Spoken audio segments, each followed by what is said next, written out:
আসসালামু আলাইকুম। আজকে আপনাদের সাথে নিয়ে আসলাম ম্যাম আলু দিয়ে চিকেন রান্না। আর আপনারা কী নামে চিনেন জানি না, আমরা চিটংয়ের বাসায় ম্যাম আলু বলি এটাকে। তো এটা দিয়েই মুরগির মাংস দিয়ে রান্না করব। আমার আম্মার ফেভারিট খাবার হচ্ছে ম্যাম আলু দিয়ে চিকেন। ম্যাম আলু দিয়ে চিকেন না, শুধু গরুর মাংস রান্না করলেও অনেক মজা হয়, যদিও বা আমি তেমন একটা লাইক করি না।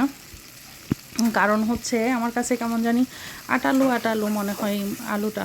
কিন্তু আজকের যে আলুটা এনেছে না, ওইটা আপনার আটালু হয়নি, অনেক ভালো হয়েছে। ঝোলটাও শুকায় যায়নি, আমি একটু ঝুল করেছি, কারণ ঝুলটাই সবাই খুব পছন্দ করে আমাদের ঘরে, বিশেষ করে আমার ছোটো ভাই, আমার আম্মু ঝুলটাই লাইক করে।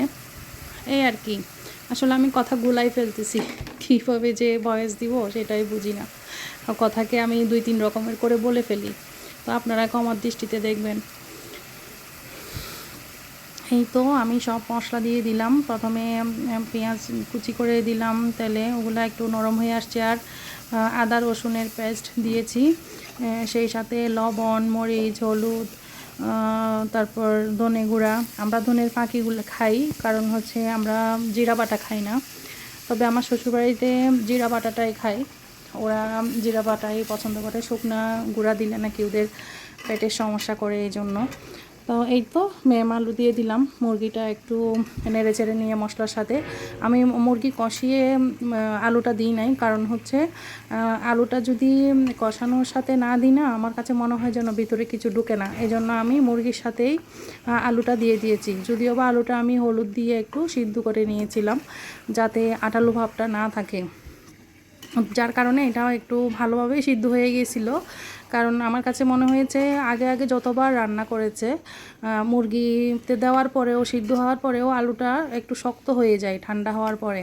কিন্তু এইবার দেখি এই আলুটা একদম শক্ত হয়নি, অনেক সুন্দর হয়েছে, নরম একদম। তো আমি তো এমনিতে পছন্দ করি না, কিন্তু এইবার আমি খেয়েছি, এত ভালো লেগেছে। আমি আসলে আমাদের ঘরে অনেক মানে হইতো এগুলো, গাছের সাথে ঝুলে ঝুলে অনেক বড় বড় ম্যাম আলুগুলো হতো, কিন্তু এই কয় বছর, মানে 2-3 বছর ধরে এখন হচ্ছে না। তো আম্মার পছন্দ যেহেতু, আম্মা বাজার থেকে কিনে আনছে। তা আলুটা আসলে আপনাদেরকে আমি পুরোটা দেখাতে পারলে বুঝতে পারতেন ম্যাম আলুটা কী জিনিস। এই তো অনেক মজা হয়েছিল আসলে তরকারিটা। দিয়ে মুরগি দিয়ে রান্না করলাম। আপনাদের কাছে কেমন হয়েছে জানাবেন।